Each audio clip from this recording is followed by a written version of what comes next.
Welcome back. और आज मैं बात कर रहा हूँ एक्टिव एंड पैसिव वॉइस की। लास्ट वीडियो में आप लोगों ने देखा था, मैंने बताया था कि एक्टिव एंड पैसिव क्या है, उसका कंसेप्ट मैंने क्लियर करवाया था कि एक्टिव और पैसिव क्या है और क्यों बनते हैं और उसको क्यों बनाया जाता है। मैंने एक्टिव से पैसिव वॉइस में क्यों, जो एक्टिव फॉर्मेट होता है किसी भी सेंटेंस का, यानी मैं टेंस की बात कर रहा हूँ, यहाँ पे टेंस में है। अगर हम बात करेंगे जो एक्टिव वॉइस यानी जो एक्टिव सेंटेंस होते हैं किसी भी टेंस के, उसका जो बेसिक जो स्ट्रक्चर फॉर्मूला होता है वो होता है subject plus helping verb plus main verb और प्लस ऑब्जेक्ट। ये एक बेसिक फॉर्मूला होता है एक्टिव का। इसमें जो हेल्पिंग वर्ब है वो हेल्पिंग वर्ब प्रेजेंट इंडेफिनिट और पास्ट इंडेफिनिट में असर्टिव के जो सेंटेंस होते हैं उसमें हम हेल्पिंग वर्ब यूज नहीं करते हैं। वहां पे डायरेक्ट सब्जेक्ट के बाद मेन वर्ब फर्स्ट फॉर्म और एसईएस फॉर्म में आता है, और पास्ट इंडेफिनिट में भी डायरेक्ट सेकंड फॉर्म के रूप में यानी फर्स्ट फॉर्म या एस और ईएस के फॉर्म में हम डायरेक्ट मेन वर्ब लगाते हैं, हम इसको स्किप करते हैं।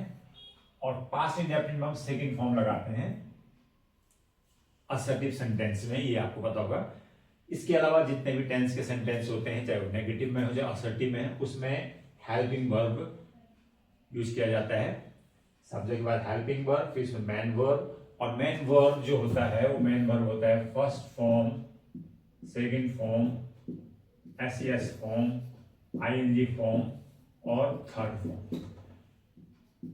ये आपको पता है कि टेंसों में जो भी मेन वर्ब यूज की जाती है, फर्स्ट फॉर्म, सेकंड फॉर्म मैंने बता दिया पास्ट इंडेफिनिट यूज होती है केवल, एस और एस फॉर्म यूज होती है केवल प्रेजेंट इंडेफिनिट के असर्टिव में। इसके अलावा और किसी भी टेंस में एस और एस फॉर्म यूज नहीं की जाती है। फिर थर्ड फॉर्म है और फिर आईएनजी फॉर्म, ये मेन वर्ब के रूप में टेंसों में प्रयोग की जाती है। इसको आपको, इसका नॉलेज आपको होना चाहिए, तभी जाके आपको पैसिव वॉइस बनाना आएगा, तभी आप पैसिव वॉइस समझ पाएंगे। जब तक आप टेंस को, आपके माइंड में टेंस का कंसेप्ट क्लियर नहीं होगा, तब तक आप पैसिव वॉइस नहीं बना पाओगे, नहीं सीख पाओगे। तो मैंने शॉर्ट में बता दिया है, जो टेंस में जो सबसे पहले इंडेफिनिट टेंस होता है उसमें जो एक रेगुलर एक स्ट्रक्चर होता है टेंस में, एक्टिव में, वो होता है subject, helping verb, main verb और ऑब्जेक्ट। हेल्पिंग वर्ब दो टेंसों में यूज नहीं की जाती है, जो होता है पास्ट इंडेफिनिट और प्रेजेंट इंडेफिनिट का असर्टिव। उसमें हम मेन हेल्पिंग वर्ब जो डायरेक्ट मेन वर्ब लगाते हैं फर्स्ट फॉर्म या एसईएस फॉर्म में, और पास्ट में ये पास्ट इंडेफिनिट हो गया और ये हो गया प्रेजेंट इंडेफिनिट।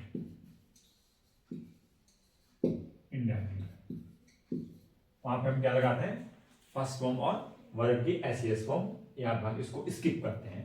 अदर जो स्टूडेंट होते हैं इसी दो टेंसों में सब ज्यादा मिस्टेक करते हैं। तो हम स्टार्ट करते हैं। अब कैसे बनाते देखिए। तो एक्टिव का मैंने आपको बता दिया, एक्टिव का ये स्ट्रक्चर होता है। पैसिव का स्ट्रक्चर जो होता है, जो पैसिव का स्ट्रक्चर होता है वो भी होता है सब्जेक्ट, लेकिन सब्जेक्ट यहां पे ऑब्जेक्ट के रूप में है, यानी सब्जेक्ट का हम जो ऑब्जेक्ट होगा, एक्टिव का जो ऑब्जेक्ट होगा वो बनेगा सब्जेक्ट।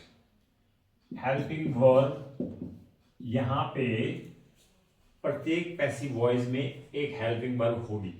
एक्टिव में यहां पे हेल्पिंग वर्ब दो टेंसों में नहीं थी, लेकिन पैसिव वॉइस में हेल्पिंग वर्ब लगाना जरूरी है, बिना उसके पैसिव वॉइस नहीं बनेगी। चाहे वो प्रेजेंट इंडेफिनिट का है चाहे पास्ट इंडेफिनिट का है, वहां पे हेल्पिंग वर्ब लगानी पड़ेगी। ये कंपलसरी है, मैंडेटरी है। उसके बाद जो मेन वर्ब है, यहां पे मेन वर्ब एक्टिव फॉर्मेट में तुमने देखा होगा 5 अलग अलग जो वर्ब की फॉर्म होती है वो यूज करते हैं, लेकिन जो पैसिव का होता है उसमें केवल हम जो है थर्ड फॉर्म यूज करते हैं। Only third form is used in a passive structure of all sentences including tenses। आप एक्टिव फॉर्म में फर्स्ट फॉर्म लगाएंगे, सेकंड लगाएंगे, आईएनजी फॉर्म लगाएंगे, एसईएस फॉर्म लगाएंगे, थर्ड फॉर्म लगाएंगे। लेकिन जैसे ही वो सेंटेंस और टेंस पैसिव में कन्वर्ट होगा या उसको हम पैसिव में उसको हम चेंज करेंगे या पैसिव में उसका ट्रांसफॉर्मेशन करेंगे, तो वहां पे मेन वर्ब केवल थर्ड फॉर्म यूज होती है। इसको ध्यान रखना, थर्ड फॉर्म। हेल्पिंग वर्ब, अब जो यहां पे ऑब्जेक्ट आ गया वो एक्चुअल में सब्जेक्ट है। वो क्या है? वो सब्जेक्ट है जो आया है यहां से। वो ऑब्जेक्ट सब्जेक्ट बन के वहां से आया है और ये सब्जेक्ट वहां से गया ऑब्जेक्ट। यानी ये तो बेसिक चीज है। सब्जेक्ट हम ऑब्जेक्ट में रिप्लेस करेंगे, ऑब्जेक्ट को हम सब्जेक्ट में रिप्लेस करेंगे जब हम बनाएंगे पैसिव वॉइस। बेसिक कंसेप्ट है, बहुत सिंपल है, आप समझिए। तो सबसे पहले स्टेप क्या है? आपको ऑब्जेक्ट को सब्जेक्ट में और सब्जेक्ट को ऑब्जेक्ट में रिप्लेस करना है। सब्जेक्ट यहाँ पे नाउन हो सकता है, ऑब्जेक्ट नाउन हो सकता है, सब्जेक्ट प्रोनाउन हो सकता है और प्रोनाउन ऑब्जेक्ट भी हो सकता है। सिंगुलर हो सकता है, प्लूरल, दोनों में से कोई भी हो सकता है। सिंगुलर नाउन सब्जेक्ट और सिंगुलर ऑब्जेक्ट नाउन और या प्रोनाउन या प्लूरल सब्जेक्ट नाउन, या तो वो रिप्लेस हो जाएंगे एक दूसरे में। मेन जो है, जो मेन चीजें जो चेंज करनी पड़ती है वो करनी पड़ती है हेल्पिंग वर्ब और मेन वर्ब। मेन वर्ब में या समझ गए। अब हेल्पिंग वर्ब टेंसों में क्या आती है? Helping verb. अब हम देखते हैं हेल्पिंग वर्ब कैसे चेंज होगी। मेन वर्ब का आप क्लियर हो गया कि मेन वर्ब थर्ड फॉर्म में आएगी। किसी भी सेंटेंस या किसी भी टेंस का हम पैसिव में उसको कन्वर्ट करेंगे तो थर्ड फॉर्म आनी है। वहां पे आएगी फर्स्ट फॉर्म, एसईएस फॉर्म का कोई कंफ्यूजन नहीं है। डायरेक्ट थर्ड फॉर्म आपने दिमाग में यूज रखना है। This is a universal fact, आपको माइंड में रखना है। पैसिव में हमेशा थर्ड फॉर्म यूज होती है। मेन जो प्रॉब्लम है वो है हेल्पिंग वर्ब की, क्योंकि आपको टेंसों की हेल्पिंग वर्ब पता है। जैसे मैंने कहा यहाँ पे प्रेजेंट इंडेफिनिट में हेल्पिंग वर्ब नहीं आती है, पास्ट इंडेफिनिट में नहीं आती है। लेकिन जब हम इसको पैसिव में चेंज करेंगे तो वहां पे हेल्पिंग वर्ब लगानी पड़ेगी। ओके, तो कैसे लगाते हैं देखिए। अब कैसे हम इसको बदलेंगे इसका आप समझ गए होंगे। मेन क्या है? सब्जेक्ट और ऑब्जेक्ट, और ऑब्जेक्ट का सब्जेक्ट में रिप्लेस करना है। नाउन होगा तो नाउन तो जू के तो आ जाएंगे, लेकिन अगर प्रोनाउन होगा तो प्रोनाउन सब्जेक्ट का ऑब्जेक्ट बनता है, ऑब्जेक्ट का सब्जेक्ट होता है। क्योंकि प्रोनाउन को पता होगा, जो पर्सनल प्रोनाउन होते हैं I, me, we, us, you, yours, he, she, his, third form, third I mean जो पर्सनल प्रोनाउन होते हैं वो उनका सब्जेक्ट और ऑब्जेक्ट होता है। आई, मी, ही, हिम, सी, हर, ये आपको पता होगा, मैं आगे बताता हूं। लेकिन आप पहले समझिए एक्टिव में ये स्ट्रक्चर रहेगा और पैसिव का रहेगा ये स्ट्रक्चर। यहां पे चेंज हो जाएगा, चेंज हो गया अकॉर्डिंग टू टेंसेस। ये चेंज होते रहेंगे, ये यूनिवर्सल रहेगा। सब्जेक्ट ऑब्जेक्ट स्टार्ट कर रहा हूं प्रेजेंट इंडेफिनिट से। ये है प्रेजेंट इंडेफिनिट,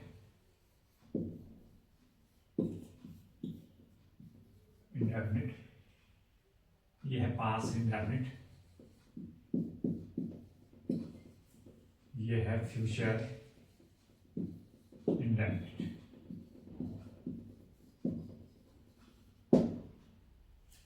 तो आज इंडेफिनिट टेंसों की पैसिव वॉइस मैं आपको बता देता हूं।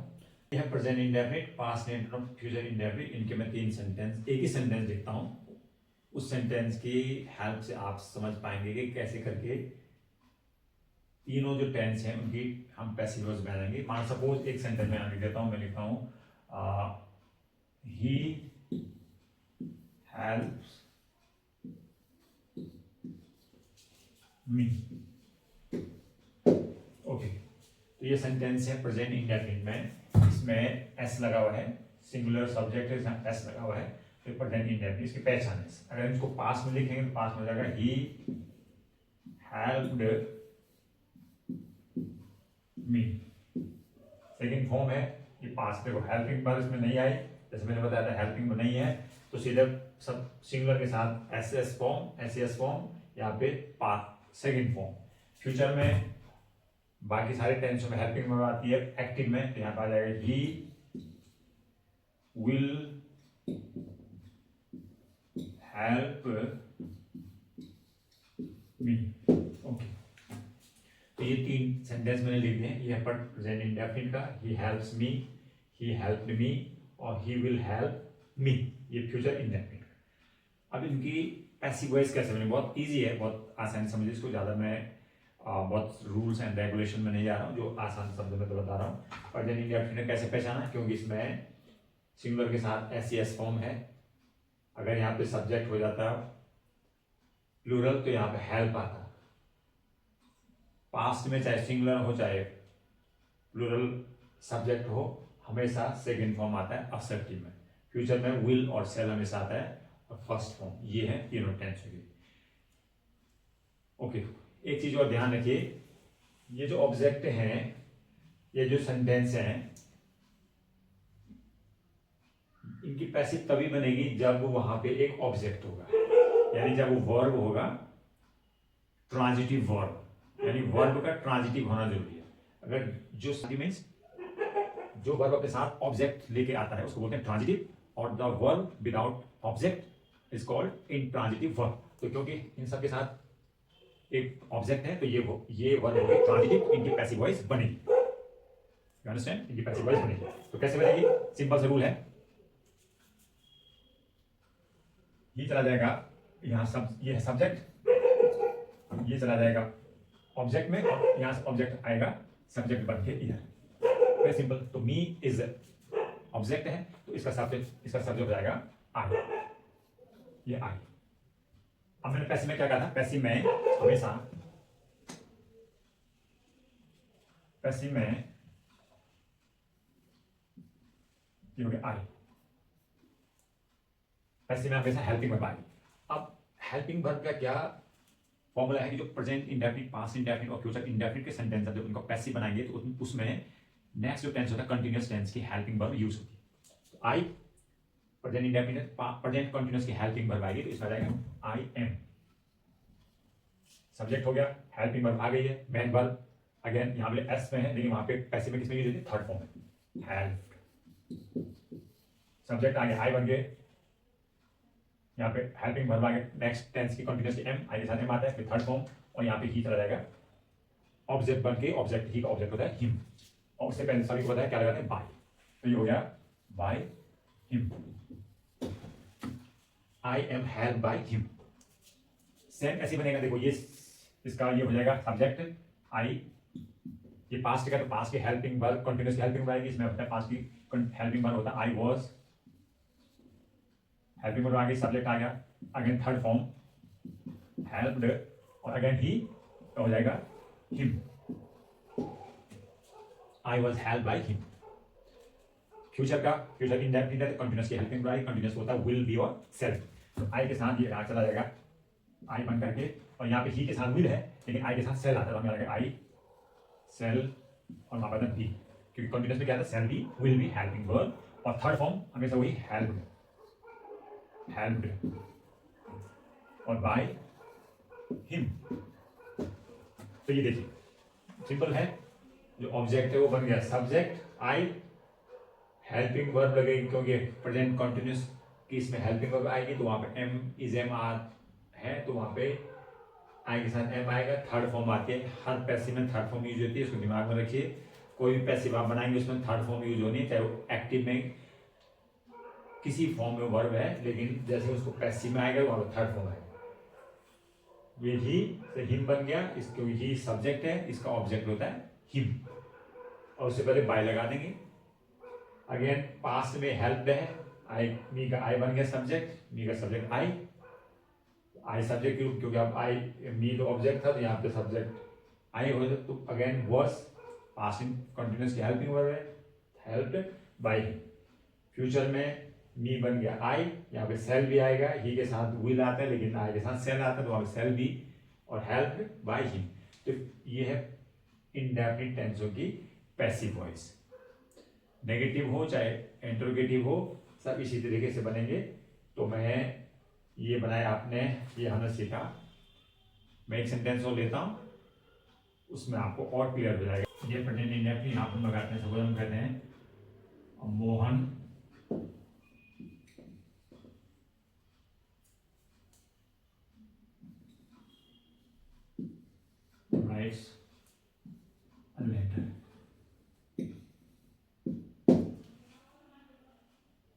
सिंगुलर सब्जेक्ट है, इसके अंदर एस लगा हुआ है, ये हो गया प्रेजेंट इंडेफिनिट। इसका पैसिव वॉइस बनाएंगे, सिंपल सी बात, ये ऑब्जेक्ट है, ये सब्जेक्ट है, ये सब्जेक्ट है, ये ऑब्जेक्ट है, यानी ये ट्रांजिटिव वर्ब है।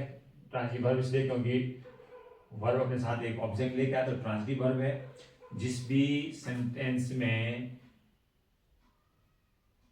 वर्ब इंट्रांजिटिव होगी यानी विदाउट ऑब्जेक्ट होगा, उसका पैसिव वॉइस नहीं बनता है, ये आप हमेशा ध्यान रखिए। तो यहाँ पे तो ये हो गया, ये यहाँ पे मेन वर्ब है, हेल्पिंग वर्ब है, होती नहीं असर्टिव में, नेगेटिव तो आती है। इसका आसानी से बनाएंगे तो ए लेटर, क्योंकि यहाँ पे ये नाउन है और ये भी नाउन फ्रेज है, तो इसका ए लेटर आगे इसमें तो रिप्लेस जो कहते हो रिप्लेस हो जाएगा, क्योंकि इसमें सब्जेक्ट ऑब्जेक्ट ऑब्जेक्ट सब्जेक्ट बनाएंगे, लेकिन यहाँ पे प्रोनाउन के जैसे चेंज नहीं होते हैं, प्रोनाउन में तो चेंज हो जाते हैं, क्योंकि वहाँ पे सब्जेक्ट और ऑब्जेक्ट के जो फॉर्म होते हैं अलग अलग होते हैं। यहाँ पे जो कहते हो हमने यहाँ उठा करके नाउन, अगर नाउन ऑब्जेक्ट और सब्जेक्ट है तो उसमें क्यों रिप्लेस हो जाएंगे जो कहते हो, और कुछ चेंज नहीं करना है। तो ए लेटर अगेन क्योंकि प्रेजेंट इंडेफिनिट का है तो प्रेजेंट कंटिन्यूअस की हेल्पिंग में आएगी, यहाँ पर ए लेटर के साथ इज आएगा, is. Again third form written, ये सब्जेक्ट हो गया, ये हेल्पिंग वर्ब हो गया, कंटिन्यूअस हेल्पिंग वर्ब, ये थर्ड फॉर्म हो गया वर्ब थर्ड फॉर्म में। और अगेन मोहन को लगा, हम मोहन को हम एज ए ऑब्जेक्ट बनाएंगे और उससे पहले बाय लगा देंगे, बाय मोहन। तो ये प्रेजेंट इंडेफिनिट का सिंपल सा, वहां पे मैंने प्रोनाउन यूज किए थे, यहाँ पे दोनों नाउन है, मोहन और लेटर एक नाउन है, तो हमने जो कहते हैं इसमें यहाँ रिप्लेस करते हैं, letter is written by Mohan. Is very simple, ये ऑब्जेक्ट पार्ट हो गया जो बन गया है यहां से इधर, ये वेरी सिंपल है। ऐसे ही हम पास्ट इंडेफिनिट का बनाएंगे, तो पास्ट इंडेफिनिट का भी हम इसी तरीके से बनाएंगे। यहाँ पे हो जाएगा, अब मैं पास्ट का बनाता हूँ, पास्ट इंडेफिनिट का, तो ये पास्ट इंडेफिनिट में है, हम लिखते हैं पास्ट इंडेफिनिट, कुछ चेंज होगा केवल यहाँ पे, देखिए यहाँ पे प्रेजेंट कंटिन्यूअस की हेल्पिंग वर्ब है, तो वहां पे पास्ट कंटिन्यूअस की हेल्पिंग वर्ब आएगी, इसके अलावा और कुछ भी चेंज नहीं होगा। रोट लेटर, ये एक्टिव में है, इसको पैसिव में कैसे चेंज होगा, बहुत सिंपल है। अगेन लेट यहाँ पे आ जाएगा, ए लेटर, ऑब्जेक्ट को हमने सब्जेक्ट बनाया, कोई चेंज नहीं इसमें, ये बन गया सब्जेक्ट। अब यहाँ पे आना है हेल्पिंग वर्ब आएगी कंटिन्यूअस टेंस के लिए, पास्ट कंटिन्यूअस में वाज एंड वर है, तो वाज आएगा सिंगुलर के साथ, वाज। और अगेन क्योंकि पैसिव का तो एक नियम है, यूनिवर्सल रूल है, वो आपको बोलना नहीं, वो है थर्ड फॉर्म।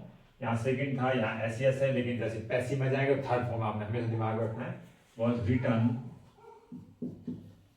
और by Mohan, that's all, very simple. तो ये पैसिव हो गया पास्ट इंडेफिनिट। अब देखेंगे फ्यूचर इंडेफिनिट का पैसिव। फ्यूचर में सेंटेंस कैसे होगा, फ्यूचर में आ जाएगा फ्यूचर इंडेफिनिट,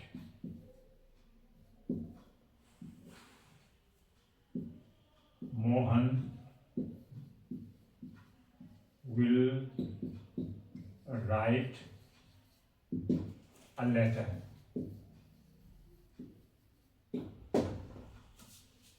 ये फ्यूचर इंडेफिनिट है, विल के साथ फर्स्ट फॉर्म, देखो यहाँ पे एस फॉर्म आया, यहाँ पे सेकंड आया, यहाँ पे फर्स्ट फॉर्म आया, लेकिन जैसे हमने इसको पैसिव में चेंज किया, तीनों जगह क्या है थर्ड फॉर्म आया, बहुत इजी है।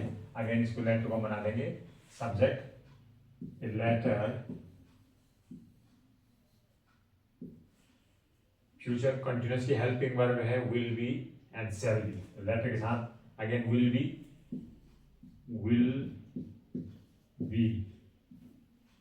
हेल्पिंग वर्ब आएगी, अगेन थर्ड फॉर्म रिटर्न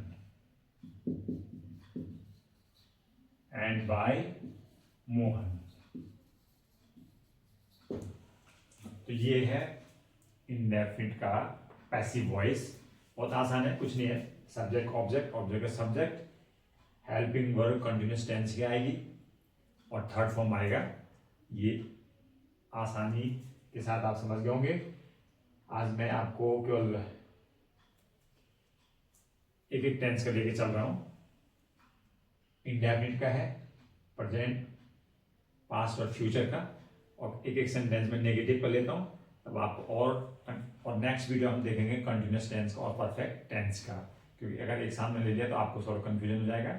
तो अभी हम लेंगे नेगेटिव सेंटेंस और नेक्स्ट वीडियो हम बनाएंगे कंटिन्यूस और परफेक्ट का, क्योंकि लंबी वीडियो मैं बनाना नहीं चाहता हूँ, जिससे कि आप लोग ज़्यादा दिमाग में बहुत सारी चीज़ें एक साथ हो जाए।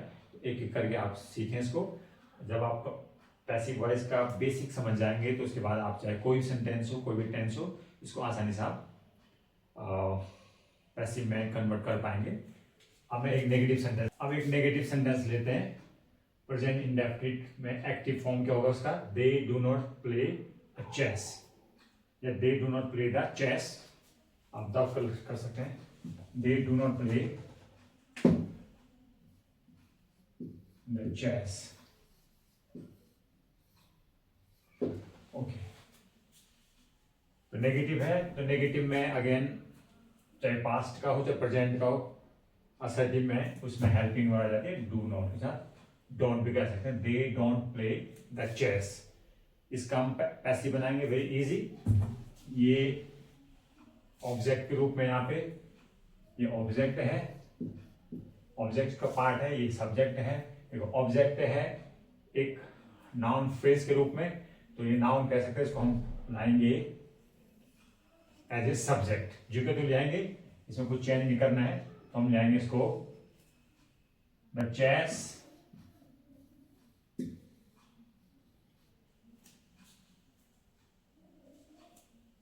प्रेजेंट इंडेफिनिट है तो प्रेजेंट कंटिन्यूअस की हेल्पिंग वर्ब आएगी, चाहे वो नेगेटिव हो, इंटरोगेटिव हो, चाहे वो असर्टिव हो, कोई भी एक्टिव में है। जब उसका हम पैसिव बनाएंगे तो कंटिन्यूअस की हेल्पिंग वर्ब वही, यानी जो असर्टिव में आती है, नेगेटिव में आती है। तो again the chess not, third form आएगा प्लेड, और ये है प्रोनाउन, ये है सब्जेक्ट दे का ऑब्जेक्ट हो जाएगा the chess is not played by them, तो बाय आ जाएगा और इसका ऑब्जेक्ट हो जाएगा देम।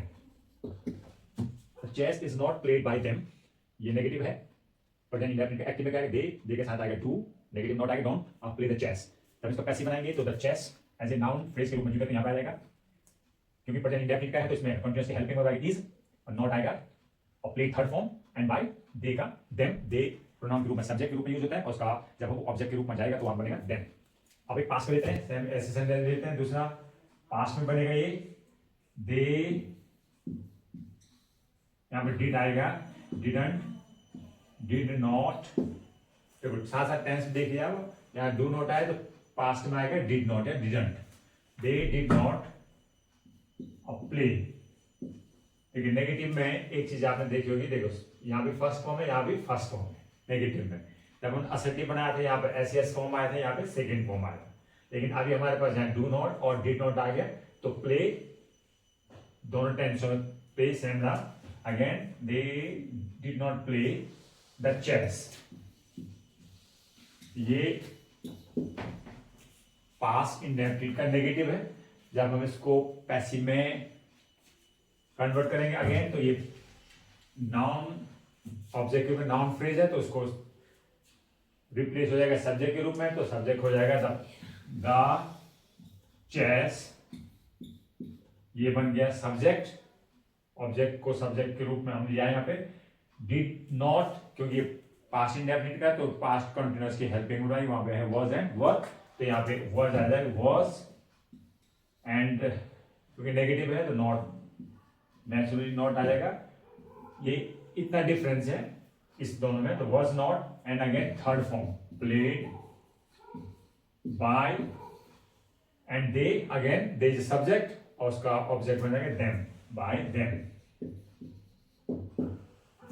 ये हो गया पास्ट इंडेफिनिट नेगेटिव का पैसिव वॉइस। क्या अंतर है? अंतर कुछ नहीं है, अंतर है नॉट का। वहां पे आपने देखा होगा इज वर्स हमने यूज किया था, वहां पर नॉट नहीं था, यहाँ पे नॉट आ गया, ये अंतर है। अभी फ्यूचर के देखते हैं लास्ट, इसके बाद कंटिन्यूस टेंस और परफेक्ट टेंस जो कि हम नेक्स्ट वीडियो में देखेंगे। एक फ्यूचर इंडेफिनिट का इसी सेंटेंस को देख लेते हैं। दे, ये एक्टिव में दे, ये एक्टिव, उसका जो एक्टिव स्ट्रक्चर वो क्या है, they will not play the chess, ये है एक्टिव में will not and play first form again. तीनों नेगेटिव में आपने देखा होगा, देखो टेंस हो के तीनों नेगेटिव में है, असर्टिव में प्ले, प्ले एंड प्ले आया, यहाँ पे डू नॉट, यहाँ पे डिड नॉट, यहाँ पे विल आया। इसको भी साथ साथ आप सीख लीजिए। इसका जब पैसिव बनाएंगे अगेन, द चेस हो जाएगा सब्जेक्ट के रूप में, यहाँ पे the chess, chess, the chess will be है तो नॉट कम विल और बी के बीच में रखते हैं, will not be, will not be. ये यहाँ पे आप ध्यान रखें, जब दो हेल्पिंग वर्ड दो वर्ड्स के बने होते हैं, जब नेगेटिव में उसको नॉट बीच में रखते हैं तो the chess will not be played. Third form again, and they का ऑब्जेक्ट देम, और उससे पहले by, by them. They will not play the chess, ये फ्यूचर इंडेफिनिट का एक्टिव फॉर्मेट है। पैसिव में द चेस, यहाँ पे सब्जेक्ट बन गया है, the chess will not be played by them. तो ये हो गया तीनों टेंसों के, इंडेफिनिट टेंसों के असर्टिव और नेगेटिव का पैसिव वॉइस। आई होप कि आप इसको समझ गए होंगे बहुत आसानी के साथ। नेक्स्ट वीडियो में हम दूसरे टेंस की बात करेंगे। एक बार मैं इसका रिकैप कर देता हूं। इंडेफिनिट टेंस में जब भी हम पैसिव बनाएंगे तो इसका एक यूनिवर्सल लॉ है, सब्जेक्ट ऑब्जेक्ट, ऑब्जेक्ट का सब्जेक्ट बनता है। अगर सब्जेक्ट ऑब्जेक्ट प्रोनाउन के रूप में है तो प्रोनाउन चेंज होके जाएंगे, सब्जेक्ट आई का मी हो जाएगा, दे का देम हो जाएगा, ही का हिम हो जाएगा, सी का हर हो जाएगा, और सब्जेक्ट के रूप में हर का सी, हिम का ही, मी का आई हो जाएगा, ऐसे एक्सचेंज हो जाएंगे। और कंटिन्यूअस टेंस की हेल्पिंग वर्ब आएगी is, am, are, present continuous में वाज, वर, पास्ट कंटिन्यूअस की हेल्पिंग वर्ब आएगी, और फ्यूचर में will be and shall be आएगा इंडेफिनिट टेंसों की पैसिव वॉइस बनाते वक्त। और थर्ड फॉर्म तो सभी पैसिव में आता है, चाहे वो टेंस की हो चाहे विदाउट टेंस की हो, ये मैंने आपको बता दिया है। तो ये असर्टिव और नेगेटिव इंडेफिनिट टेंसों की हो गई है। आई होप कि आप समझ गए होंगे। देता हूं नेगेटिव